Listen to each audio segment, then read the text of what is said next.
Será que ele não tem? Passador. Passador sem mais. Bom dia a todos e a todas. Primeiramente, gostaria imensamente de agradecer o convite. Em nome do Dr. Renan, agradeço toda a diretoria da comissão. Está um evento de fato magnífico e que bom que a gente tem agora a oportunidade de destacar a importância do direito das famílias e sucessões também na holding familiar, no planejamento patrimonial e como isso, de certa forma, é a base para tudo. Vou pedir licença para ficar em pé, para eu conseguir acompanhar os slides. Para cá, né? Isso. Então, de fato, a gente tem que pensar, quando a gente fala de planejamento patrimonial, que para a constituição normalmente de patrimônio, quando se diz a respeito das famílias, inicia-se tudo no casamento ou numa união estável, mas de fato numa comunhão, certo? E a grande preocupação, e é algo que é muito caro para nós, principalmente na Comissão de Direito das Famílias, nós temos um grupo de estudo voltado ao planejamento matrimonial, é que muitos advogados ainda não se interessam pelo tema, que além de muito rentável, é muito necessário e evita inúmeros outros problemas, assim como o Dr. Lucas expôs muito bem. Então, esse planejamento desde o início e até antes dele, como por exemplo um contrato de namoro, ele vai evitar desgastes, vai evitar dissoluções não só da união entre o casal, mas também de famílias, porque famílias são dilaceradas pelas brigas, e principalmente proteger o legado da família, que eu acho que é muito além do que patrimônio, né? É um legado que é construído, isso tem que ser levado em conta. Então, a falsa sensação da segurança na holding. Quando se vende a holding, principalmente a familiar, nós apresentamos uma solução definitiva de proteção patrimonial. E é isso que o nosso cliente vem buscando, né? E é isso a impressão que ele tem. Porém, se a gente ignorar que ela opera dentro do sistema, do ecossistema do direito das famílias e sucessões, logo mais a gente vai ter inúmeros problemas. Então, é muito importante a gente, além de pensar no risco fiscal, no direito tributário, trabalhista e civil em geral, dos contratos, pensar principalmente nos riscos voltados para o direito das famílias e sucessões. Normalmente eles são ocultos, porque quando a gente tem uma sucessão desorganizada, a gente corre o risco de ter interferência de agregados, que não são do núcleo familiar, que vêm os maridos, né, as mulheres, os esposos, as esposas, e que em nada acrescentam ali e na maioria das vezes no litígio estão ali só para atrapalhar. Então a gente tem que buscar formas de proteger. Lógico que dependendo do regime ele vai ter direito a ser restituído, enfim, na forma como aquilo foi organizado, porém não é necessário que aquela mulher ou aquele homem se torne sócio da empresa ou tenha que opinar em toda aquela organização da holding familiar. E aqui eu trago a importância de destacar o pacto antinupcial. É um contrato, né, feito para definir as regras quando os nubentes optam por um regime que não é o legal, não é o da comunhão parcial de bens. Então, qualquer casamento que for celebrado fora do regime da comunhão parcial de bens, se os cônjuges desejarem um regime específico, é necessário fazer o pacto antinupcial. E eu gostaria de destacar que o pacto ele não é feito no momento da celebração ou o casamento é feito imediatamente após a realização desse pacto. Ele pode ser feito um pouco antes e desde então ele pode começar a produzir efeito. E por que eu estou destacando isso? Nós temos alguns julgados, e até aqui no nosso tribunal, e o STJ tem entendido assim, que quando, por exemplo, aquele casal faz um pacto e vive ali um tempo ainda em união estável e depois se casa, lógico que tem um período, um prazo estabelecido, mas naquele período entre o pacto e a celebração do casamento, eles adquirem um patrimônio. E aí depois, na dissolução desse casamento, no divórcio, tenta-se aquele que vai ser beneficiado. Normalmente, no direito das famílias, a gente tem a mulher como vulnerável. Tenta-se não fazer valer, antes do casamento, então no período entre o pacto e o casamento, não fazer valer o regime que foi definido por eles, que seria o reconhecimento de uma união estável, mesmo que o tempo seja curto. E o STJ tem entendido que a partir do momento que os nubentes optam pelo regime e que tem ali uma previsão de casamento, porque o pacto de fato só vai surtir efeito, ser registrado, levar para o registro de imóveis e tudo mais, após a celebração do casamento.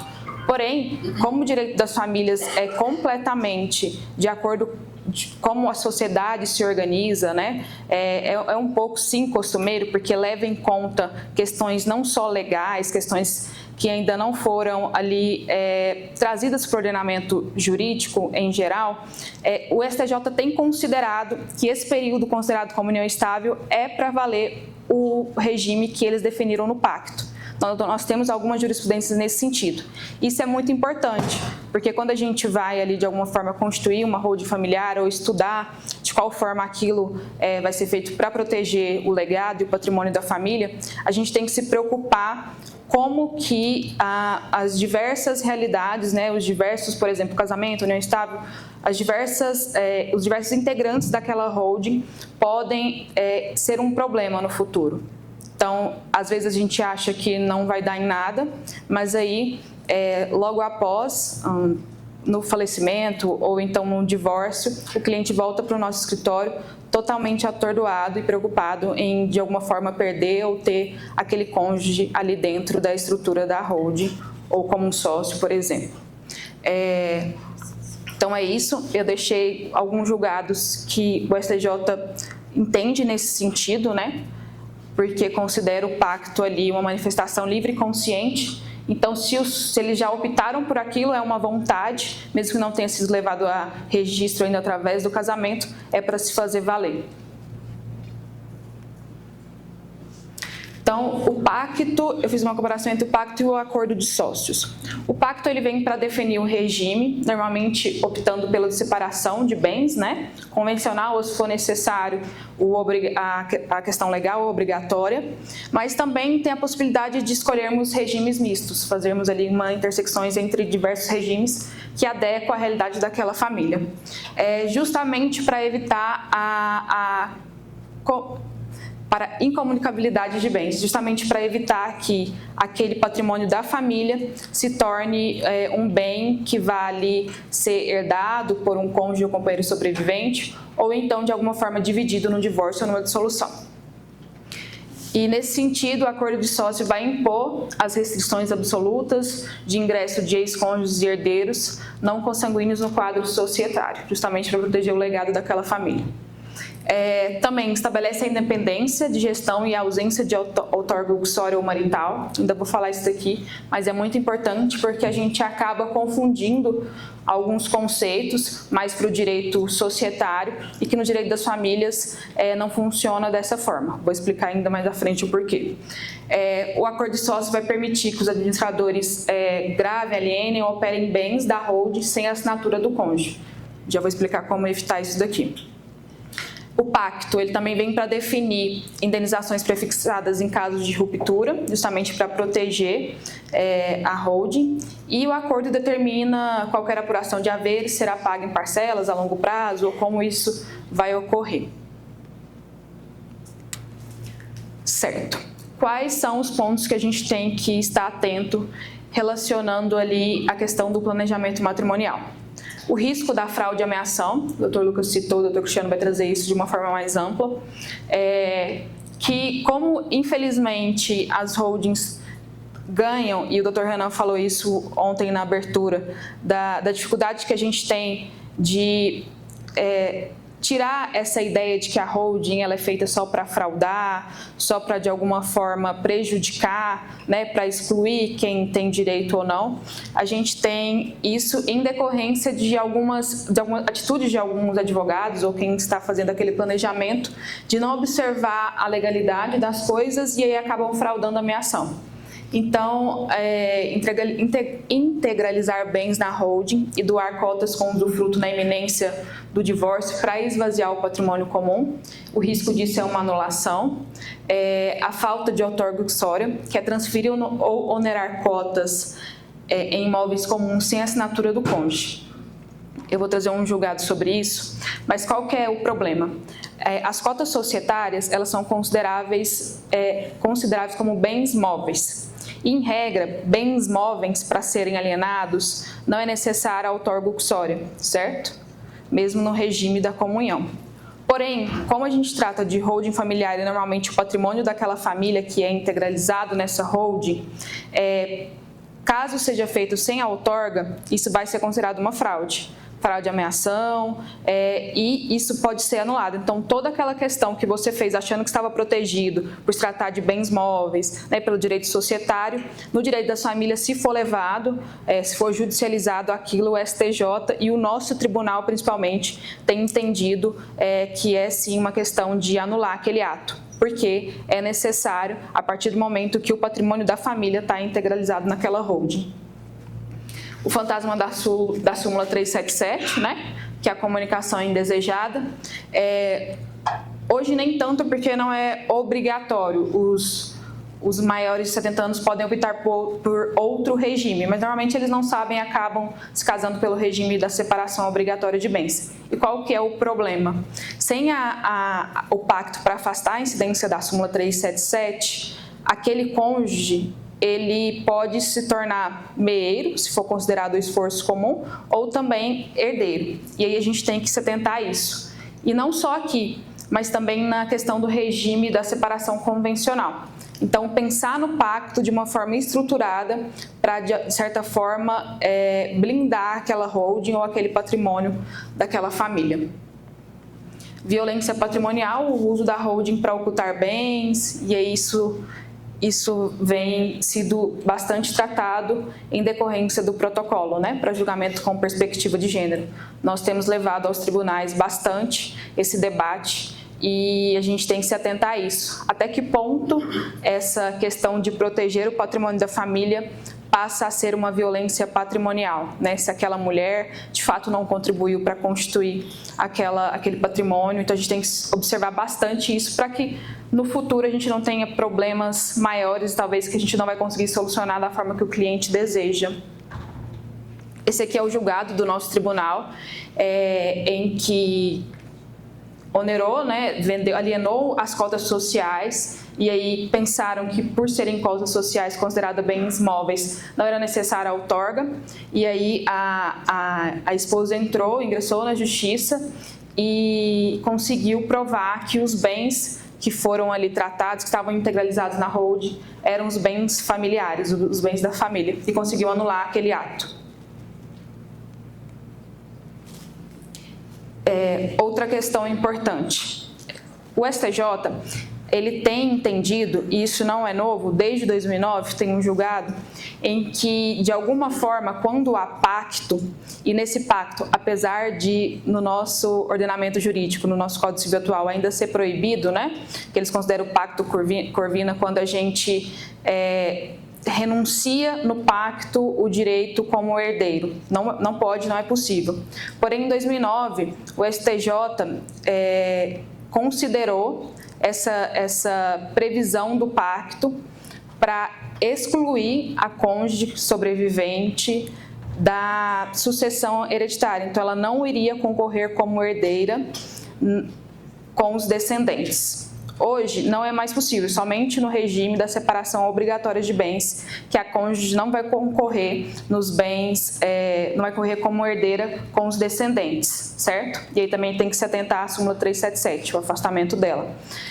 Então, o STJ ele tem uma visão mais de vanguarda nesse sentido, e a gente acha que com a alteração do Código Civil isso também venha de uma forma mais incisiva e possa haver alterações nesse sentido, para que quando o casal assim desejar, tenha sim o direito de renúncia à herança, certo? Acho que a gente tem que parar de pensar no pacto somente como um contrato, porque no contrato há oposições de intenções. Um contrato de compra e venda, por exemplo, um quer vender, o outro quer comprar. Mesmo que eles tenham ali um certo acordo daquilo, são situações, intenções diferentes. No pacto, não. No pacto, os cônjuges, eles estão aí no mesmo sentido, na mesma intenção. Então, de fato, aquilo tem que ser levado em conta. Então, a autonomia da vontade, ela vem cada vez mais forte e imaginamos que sim, que nós teremos alterações nesse sentido para se proteger cada vez mais. Então, restrição máxima, validação dos pactos com cláusulas mais restritivas, afastando a incidência da súmula 377, removendo o cônjuge do inventário nos casos mais específicos, eficácia imediata, disposições contidas no contrato que devem ser respeitadas não só no casamento, mas também na união estável, sendo a forma escrita o único requisito exigido para afastar o regime legal. E a obrigatoriedade, o pacto é requisito de validade e eficácia obrigatória para qualquer regime que diverge da comunhão parcial. E sim, sem ele, a blindagem ela já nasce nula. Aqui eu trago a questão da visão de vanguarda do STJ e também de alguns doutrinadores. A inserção das cláusulas de renúncia à concorrência sucessória diretamente no pacto e como isso pode ser sim respeitado, né? A autonomia privada, ultrapassar a vedação do Pacto Corvina, tratando a exclusão como exercício da autonomia privada, então a opção dos cônjuges ou dos companheiros. Herdeiro concorrencial, o cônjuge não é vulnerável absoluto, então é uma homenagem à solidariedade familiar e à vontade mútua. E a prevenção de litígios, que é evitar disputas intermináveis, impedir distorções drásticas no patrimônio. Apesar de ainda estar em debate, é um planejamento futuro que a gente entende ser muito próximo. Então, tudo isso vem para, de fato, evitar invasões indesejadas nessa holding, cônjuges e ex-cônjuges participando de forma arbitrária e, de fato, para prejudicar todo o funcionamento da holding, né, querendo ali, de fato, atuar e opinar. E também impedir que aquele patrimônio seja dissolvido de forma equivocada ou de forma contrária do motivo pela qual a holding foi criada, certo? E aí, então, como a gente faria isso? Primeiro, um raio-x, quando o cliente chega ao nosso escritório, ele deve ali relatar de fato toda a história de vida dele e a gente entender como é que funcionam as relações de todos aqueles familiares que vão, de alguma forma, integrar aquela holding. Então, entender se já tem união estável, configurada, mas que ainda não foi levada a registro, se já tem um casamento por um regime da comunhão, e aí, se não é o caso, talvez de fazer uma alteração daquele regime, lógico que observando as questões legais. Se tem ali alguma relação que é um namoro, as partes entendem como um namoro, mas que pode futuramente ter a alegação de que é uma união estável, então fazer um contrato de namoro, por exemplo, e analisar todas as questões que podem vir a ser um problema antes de começar a estruturar a holding. Além disso, formalizar a base, né? Regularizar as uniões estáveis, contratos de convivência, além disso, pactos e tudo que é necessário. Depois disso, a gente vem para a parte de estruturação societária, que vai ser falada aqui ao longo do dia com muito mais propriedade, em que a criação da holding ela já vem assegurando de forma rigorosa a coleta ou não, né, excluindo a necessidade da outorga durante a integralização dos imóveis na holding familiar. E o quarto passo, que também é muito importante, que é a questão da governança, onde vai ser redigido o acordo de sócios, as regras claras de exclusão ou punição, como isso vai acontecer. Aqui eu quero trazer um exemplo que eu achei muito interessante. Eu assisti uma palestra da CEO do Grupo Regra, que é o maior revendedor daqui de Goiás, da Ambev, e ela frisou muito o como a empresa e toda a estrutura dá certo, porque desde o início o pai dela, que foi o fundador, se preocupou muito com a questão da governança. Então, eles são 3 irmãos, o pai ainda está vivo, ela é CEO e o irmão é CVO, e a outra irmã não trabalha com eles, não se interessa, porém ela participa das reuniões para entender como tudo está acontecendo, até porque ela é herdeira, né? Opina de acordo com as limitações ali necessárias, e toda a questão sucessória, caso o pai venha a falecer, do funcionamento da empresa e de toda a massa patrimonial já está definida. Isso traz segurança não só para a família, né, que vai evitar conflitos, mas também para a saúde da empresa, do patrimônio e tudo mais. Então, de fato, a blindagem da holding ela é multidisciplinar. O planejamento matrimonial, e aqui eu amplio para o patrimonial, não é um mero acessório da holding e serve sim como alicerce sobre o qual toda a verdadeira fortaleza vai se sustentar. Deixa eu só olhar aqui, que eu tinha mais umas considerações.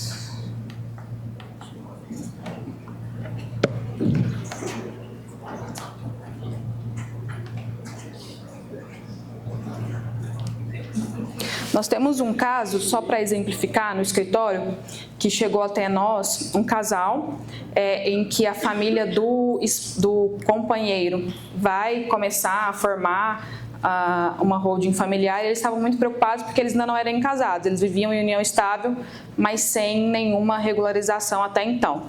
E desde o início dessa relação, eles sempre trataram como se fossem regidos pela separação convencional de bens, porém nunca levaram a registro. Então, se for reconhecido e não tiver ali um acordo, né, se não for levado de forma consensual para o judiciário, vai ser considerado o regime da comunhão parcial de bens. Então, principalmente ele chegou bem preocupado com isso, porque ele estava sendo pressionado pela família para de alguma forma regularizar. E aí, qual foi a solução? Como não tem como a gente, de alguma forma, corrigir os erros do passado, mas resolvê-los e prevenir os futuros, a gente optou por fazer aquele reconhecimento de solução até aquele momento e, a partir de então, realizar o casamento compacto, prevendo todas as necessidades que eles queriam, mantendo a separação convencional que já era exercida por eles, mas sem registro. E isso trouxe uma certa clareza e tranquilidade para que a família pudesse dar prosseguimento à constituição daquela holding familiar. Então, é muito importante que, de fato, a gente tenha essa atuação multidisciplinar. Se não for uma expertise nossa de atuação em direito das famílias e sucessões, ter ali parceiros, colegas dessas áreas que nos auxiliem para que a gente entregue, de fato, para o nosso cliente uma solução que está mais blindada possível. A gente sabe que nunca tem como blindar totalmente, até porque a gente entende que no direito das famílias tudo muda muito rápido, das sucessões também, né, que acaba sendo impactado, mas dá uma segurança para que aquela estrutura toda funcione sem nenhuma rusga, sem nenhuma interrupção e sem nenhum receio de que no futuro ela possa vir a sucumbir. É isso. Muito obrigada.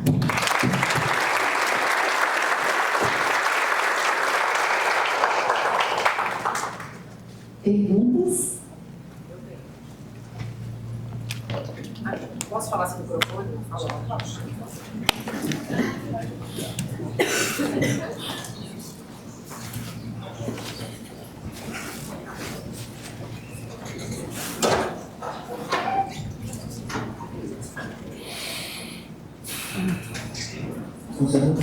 Bom dia, obrigada, doutora, maravilhosa sua palestra.